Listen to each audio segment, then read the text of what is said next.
Welcome to Tamil சமூகம். இன்றைக்கி நம்ம என்ன பார்க்க போகிறோம்னா, லக்ஷ்மிகாந்த் புக்கை இருக்க ஒவ்வொரு யூனிட்டாக பார்க்க போகிறோங்க. இது வந்து ஒரு ரிவிஷன் கிளாஸ் மாதிரி தான் இருக்கும், ஓகேங்களா? ஸோ அதனால் புதுசாக பார்க்குறவங்களுக்கும் புரியாதுன்னு கேட்டிங்களா, புரியும் கண்டிப்பாக. புதுசாக பார்க்குறவங்க வந்துட்டு ஒரு 2 டைம்ஸ் பார்த்தாங்கன்னா கண்டிப்பாக அவங்களுக்கும் புரியும். பட் வந்துட்டு திரும்ப ரிவிஷன் பண்ணணும்னு நினைக்கிறவங்களுக்கும் இது வந்து ரொம்ப யூஸ்ஃபுல்லாக இருக்கும். புதுசாக படிக்கிறவங்களுக்கும் யூஸ்ஃபுல்லாக இருக்கும், ஓகேங்களா? ஸோ இதில் வந்து இந்த ஃபஸ்ட் யூனிட் வந்துட்டு பார்த்திங்கன்னா ஹிஸ்டாரிக்கல் பேக்ரவுண்ட், ஓகேங்களா? ஸோ லக்ஷ்மிகாந்த் புக்கில் ஃபஸ்ட் யூனிட்டே வந்துட்டு ஹிஸ்டாரிக்கல் பேக்ரவுண்டு இந்த யூனிட் தான் கொடுத்துருப்பாங்க.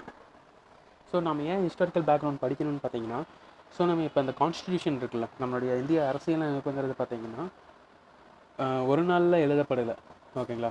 அந்த 1773 அப்படிங்கிறதுல ஆரம்பித்து 1946 வரைக்கும் என்னென்ன சட்டங்கள் இருந்துச்சோ அதெல்லாத்தையும் கன்சாலிடேட் பண்ணி எழுதப்பட்டது தான் நமக்கு வந்துட்டு இந்திய அரசியலமைப்பு, ஓகேங்களா? அதில் வந்து என்னென்ன டிஃபெக்ட்ஸ் இருந்துச்சு, என்னென்ன அட்வான்டேஜஸ் இருந்துச்சு, ஸோ அதெல்லாத்தையும் ஒரு கன்சாலிடேஷன் பண்ணி அதில் என்னென்ன ஃபியூச்சர்ஸ் இருக்குது அப்படிங்கிறத பார்த்து எழுதப்பட்டது தான் நம்மளுடைய அரசியலமைப்பு, ஓகேங்களா? ஸோ அதனால் நம்ம அந்த 1773 என்னென்ன ஆக்ட்ஸ் இருந்துச்சு, ஓகேங்களா? ஸோ அதெல்லாத்தையும் படிக்கணுங்கிறது வந்துட்டு ரொம்ப முக்கியம், ஓகேங்களா? ஸோ பாருங்கள், ஸோ அந்த பிரிட்டிஷ் இருக்காங்களா, பிரிட்டிஷ் வந்துட்டு நமக்கு எப்போ வந்தாங்கன்னா 1600 குவீன் எலிசபெத் இருக்காங்களா, குவீன் எலிசபெத் 1, ஓகேங்களா? அவங்க வந்து ஒரு சார்ட்டர் கொடுத்துருப்பாங்க இந்த இங்கிலீஷ் ஈஸ்ட் இந்தியா கம்பெனிக்கு, ஓகே? அந்த இங்கிலீஷ் ஈஸ்ட் இந்தியா கம்பெனிக்கு வந்து ஒரு சார்ட்டர் கொடுத்துருப்பாங்க. ஸோ அந்த சார்ட்டரை வச்சுட்டு இங்கே வந்தவங்க தான் இவங்க, ஓகேங்களா? அதுக்கப்புறம் 1765 வரைக்கும் அவங்க வந்து என்னவாக இருந்தாங்கன்னா ட்ரேடிங் மட்டும்தான் பண்ணுறாங்க. என்னென்னா மெர்கன்டைல் பிஸ்னஸ்ன்னு சொல்லுவாங்க. இங்கேருந்து அந்த நம்மள்ட்ட இருக்க மிளகு, காடமம் அதெல்லாம் வாங்கிட்டு போய் அங்கே விற்பாங்க, ஓகேங்களா? அங்கே வந்து குளிர் பிரதேசங்கிறதுனால அவங்களால நான்வெஜ் சாப்பிடாமல் இருக்க முடியாதுங்க. ஸோ நான்வெஜ் சாப்பிட்டா தான் வந்து அவங்க நல்லாயிருக்கும். அந்த நான்வெஜ் சமைக்கணுன்னா வந்துட்டு இந்த மாதிரி அந்த காரமான பொருட்கள் தேவை. அது வந்து நம்ம ஊரில் தான் அதிகமாக விளைஞ்சிருந்துச்சு. அந்த வெஸ்ட் கோஸ்ட் இருக்குல்ல, ஸோ அந்த பக்கம் தான் அதிகமாக விளைஞ்சிட்டு இருந்துச்சு, ஓகேங்களா? ஸோ அதனால் அங்கே ட்ரேட் பண்ணுறதுக்காக தான் முக்கியமாக அவங்க வந்தவங்க.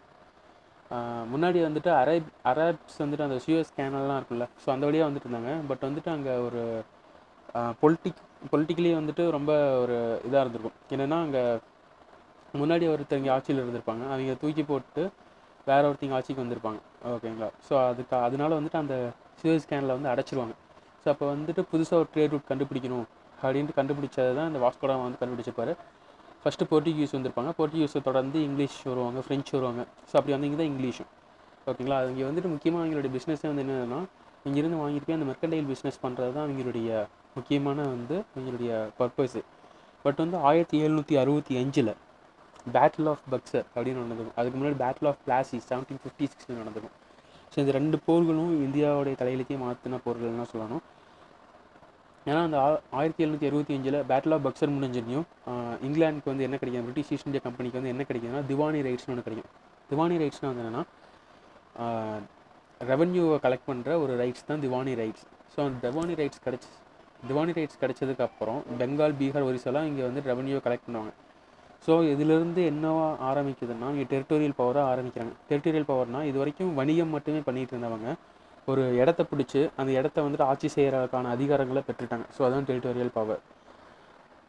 1857 கிரேட் ரிவோல்ட், இந்த கிரேட் இந்தியன் ரிவோல்ட் அது வந்து நடந்திருக்கும். அதுக்கு பேர் சிப்பாய் முட்டினின்னு சொல்லுவாங்க.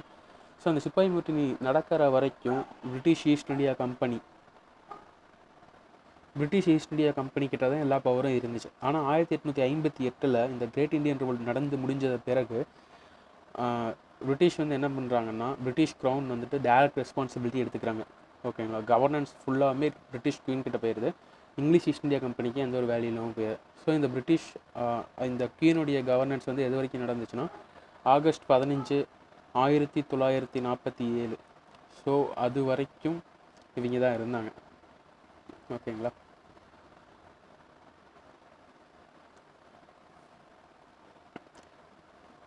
ஸோ இப்போது 1934 ஸோ நம்ம கான்ஸ்டிடியூஷன் இருக்குல்ல, நம்ம கான்ஸ்டிடியூஷன் வந்துட்டு வரணுன்ட்டு எப்போ முதல்ல வந்து யார் சொன்னாங்கன்னா எம்என் ராய் அப்படிங்கிறவர் தான் சொன்னாங்க 1934. 1934 அப்புறம் 1937 ஜவஹர்லால் நேரு வந்துட்டு காங்கிரஸுடைய பிரசிடெண்ட்டாக இருந்திருப்பார். ஸோ அவரும் வந்துட்டு என்ன சொல்லியிருப்பாருன்னா, கான்ஸ்டிடியூஷன் அசம்பிளி ஒன்று ஃபார்ம் பண்ணும், இந்தியாவுடைய கான்ஸ்டிடியூஷனை இந்தியாவில் இருக்க கான்ஸ்டிடியூயன்ட் அசம்பிளி, இந்தியர்களால் உருவாக்கப்பட்ட கான்ஸ்டிடியூயன்ட் அசம்பிளி எழுதணும் அப்படிங்கிற மாதிரி ஜவஹர்லால் நேரும் சொல்லியிருப்பார். ஸோ ஆனால் வந்துட்டு பிரிட்டிஷ் வந்துட்டு விடவே இல்லை. எப்போ வந்துட்டு ஃபஸ்ட் டைம் விடுவாங்கன்னா, கேபினெட் கமிட்டின்னு ஒன்று வருவாங்க, ஓகேங்களா. ஸோ அந்த கேபினெட் கமிட்டி தான் வந்துட்டு 1946 வந்துட்டு கான்ஸ்டிடியூஷன் எழுதலாம், இந்தியர்களே எழுதலாம் அப்படின்ட்டு கான்ஸ்டிடியூயன்ட் அசம்பிளின்னு ஒன்று ஃபார்ம் பண்ணுவாங்க. ஸோ அதனால 1947 டிசம்பர் 9 கான்ஸ்டிடியூயன்ட் அசம்பிளிங்கிறது வந்து ஒன்று ஃபார்ம் பண்ணப்பட்டுச்சு, ஓகேங்களா, 1946.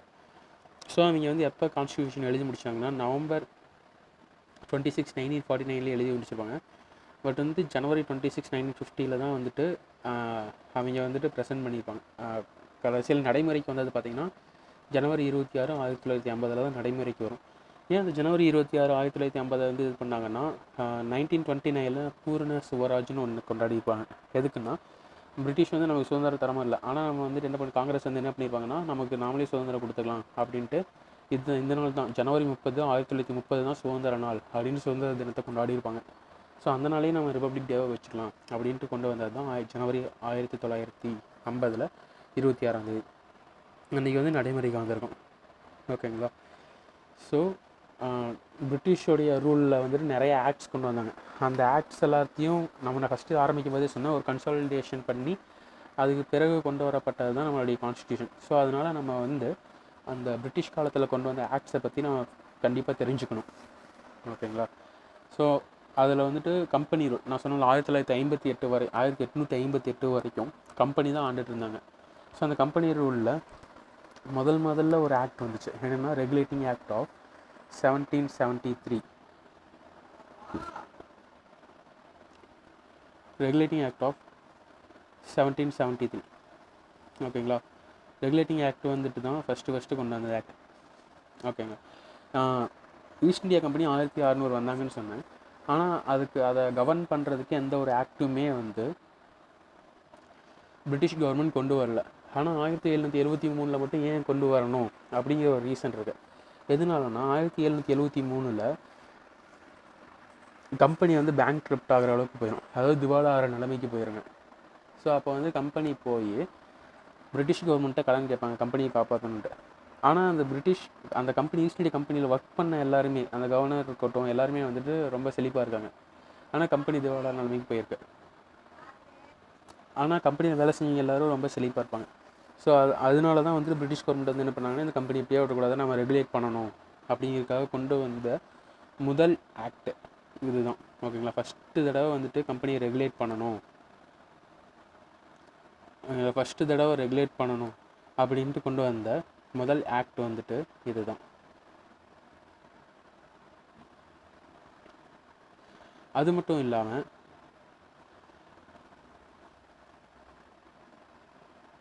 இது வந்து ஃபஸ்ட்டு தடவை ரெகக்னைஸ் பண்ணிச்சு ஈஸ்ட் இந்தியா கம்பெனியை வந்து பொலிட்டிக்கல் அண்ட் அட்மினிஸ்ட்ரேட்டிவ் ஃபங்க்ஷன்ஸை வந்துட்டு ரெகக்னைஸ் பண்ணாங்க. நீங்கள் இந்த மாதிரி பண்ணலாம் அப்படிங்கிற மாதிரி ஃபஸ்ட்டு தடவை ரெகக்னைஸ் பண்ணாங்க. அது வரைக்கும் வந்துட்டு பிரிட்டிஷ் கவர்மெண்ட் வந்துட்டு எதுவுமே தலையிட மாட்டாங்க, இவங்க என்ன வேணாலும் பண்ணிட்டு போட, ரெவன்யூ கலெக்ட் பண்ணிட்டு அவங்க சம்பாரிச்சுக்கிட்டோம் அப்படின்ட்டு தான் விட்டுனாங்க. ஆனால் ஃபஸ்ட்டு தடவை இந்த மாதிரி நீங்கள் பண்ணிக்கலாம் அப்படின்ட்டு பிரிட்டிஷ் கவர்மெண்ட் வந்து பர்மிஷன் கொடுத்தாங்க. அது வரைக்கும் பர்மிஷனே வாங்க பண்ணுறாங்க, இப்போ வந்துட்டு ஒரு ரெகக்னிஷன் கிடச்சிருச்சு. அது மட்டும் இல்லாமல் சென்ட்ரல் அட்மினிஸ்ட்ரேஷன் வந்துட்டு ஃபார்ம் ஆகிறதுக்கு இது வந்துட்டு ஒரு ஃபவுண்டேஷன் மாதிரி இருந்துச்சு. ஸோ இந்தியாவை வந்து இந்தியா அப்படிங்கிறத வந்துட்டு ஃபார்ம் ஆகிறதுக்கு இது வந்துட்டு ஒரு ஃபவுண்டேஷன் ஸ்டோன் மாதிரி இந்த ஆக்ட் வந்திருக்கு. ஏன்னா இதில் தான் வந்துட்டு இந்தியாங்கிற ஒரு இது அமைப்பு கொடுத்துருப்பாங்க இந்தியாவுக்கு, ஓகேங்களா. ஸோ இந்த ஆக்டில் இருக்க ஃபியூச்சர்ஸை பற்றி பார்த்து தான் ஆகணும். ஸோ ஃபஸ்ட்டு ஃபியூச்சர் வந்து என்னென்னா, கவர்னர் ஆஃப் பெங்கால் அது வந்துட்டு கவர்னர் ஜெனரல் ஆஃப் பெங்கால்னு மாற்றிருப்பாங்க. ஸோ இது வரைக்கும் எப்படி இருந்துச்சுன்னா 3 ப்ராவின்சஸ் இருந்துச்சு. ஒன்று வந்துட்டு பெங்கால், இன்னொன்று வந்து மெட்ராஸ், அது வந்து பாம்பே ப்ராவின்ஸ் இருந்துச்சு. இந்த மூணு ப்ராவின்ஸுக்கும் 3 கவர்னர்ஸ் இருப்பாங்க. அவங்க வந்துட்டு இண்டிபெண்ட்டாக இருப்பாங்க. இந்த ப்ராவின்ஸில் முடிவு எடுக்கிறது எல்லாமே இந்த மெட்ராஸ் ப்ராவின்ஸில் அவர் மட்டும் தான் முடிவு எடுக்க முடியும். அதே வந்து கல்கத்தா ப்ராவின்ஸ்னால் கல்கத்தாவில் இருக்க அந்த கவர்னர் தான் அவர் முடிவு எடுத்துக்க முடியும். அதே வந்து பாம்பேயில் இருக்கவர் தனியாக முடிவு எடுத்துக்கணும். ஆனால் இங்கே வந்து என்ன பண்ணாங்கன்னா, கவர்னர் ஆஃப் பெங்காலை வந்துட்டு கொஞ்சம் மேலே தூக்குன மாதிரி கவர்னர் ஜென்ரல் ஆஃப் பெங்கால் அப்படிங்கிற மாற்றிடுறாங்க. ஓகேங்களா. ஸோ அப்போது வந்து கவர்னர் ஆஃப் பாம்பேவும் கவர்னர் ஆஃப் மெட்ராஸும் அவர் கீழே சபார்டினேட்டாக மாறிடுறாங்க. ஸோ இவங்க என்ன பண்ணுறனால அவர்கிட்ட பர்மிஷன் வாங்கிட்டு தான் பண்ணணும் அப்படிங்கிற மாதிரி மாற்றிடுறாங்க. ஓகேங்களா. ஸோ இதுதான் வந்துட்டு இந்த ஒரு ஃபியூச்சர். ஸோ இந்த கவர்னர் ஜெனரல் ஆஃப் பெங்காலுக்கு ஒரு 4 எக்ஸிக்யூட்டிவ் மெம்பர்ஸ் கொடுக்குறாங்க. ஓகேங்களா. 4 கவுன்சில் ஆஃப் எக்ஸிக்யூட்டிவ் மெம்பர்ஸ். அந்த ஓகேங்களா, அது அவங்கள்ட்ட கேட்டு தான் இவர் எந்த முடிவுனாலும் எடுப்பாங்க. அதாவது அந்த ஓட் பண்ணுவாங்க. எந்த ஒரு முடிவு எடுக்கனாலும் இந்த 4 மெம்பர்ஸையும் கவர்னர் ஜெனரல் எல்லோரும் சேர்ந்து ஓட் பண்ணுவாங்க. ஓட் பண்ணி மெஜாரிட்டி வந்துட்டு எதுக்கு முடிவாகுதோ அதுதான் பண்ணணும். ஓகேங்களா. ஸோ அதுக்கு தான் இந்த council of members.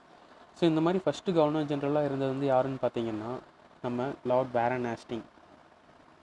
Lord Warren Hasting தான் வந்துட்டு first governor general of Bengal. ஓகேங்களா. Lord Warren Hasting first governor general of Bengal. ஓகேங்களா. அடுத்து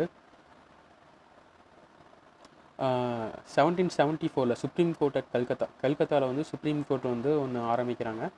அந்த சுப்ரீம் கோர்ட்டில் வந்துட்டு ஜட்ஜஸ் இருக்கணும் தானே. ஸோ அந்த மாதிரி ஜட்ஜஸ் எவ்வளோ பேர்னு பார்த்தீங்கன்னா 1 சீஃப் ஜஸ்டிஸ் இருந்தாங்க, 3 ஜட்ஜஸ் இருந்தாங்க. ஓகேங்களா. ஸோ இந்த ஃபஸ்ட்டு சீஃப் ஜஸ்டிஸ் வந்துட்டு யாருன்னு பார்த்தீங்கன்னா sir Elijah Impey. Sir Elijah Impey sir Elijah Impey தான் வந்துட்டு first governor general, first chief justice. ஓகேங்களா. ஸோ நான் ஃபஸ்ட் எடுத்துமே சொன்னேன், இந்த சர்வெண்ட்ஸ்லாம் வந்து ரொம்ப செழிப்பாக இருக்காங்கன்னு சொன்னான்ல. எப்படின்னா சர்வெண்ட்ஸ்லாம் வந்து என்ன பண்ணாங்கன்னா தனியாக ப்ரைவேட் ட்ரேட் பண்ணாங்க. ஓகேங்களா. நிறைய ப்ரைவேட் ட்ரேட் பண்ணாங்க. அதுக்கப்புறம் நேட்டிவ்ஸ்லேருந்து நிறைய ப்ரைப்ஸ் வாங்கினாங்க. உங்களோட பொருளை வாங்கணுன்னா இந்த மாதிரி எங்களுக்கு ப்ரைப்ஸ் கொடுத்தீங்க, லஞ்சம் கொடுத்தீங்கன்னா தான் உங்கள் பொருளை நாங்கள் வாங்கிட்டு போவோம் அப்படிங்கிற மாதிரி இது பண்ணாங்க.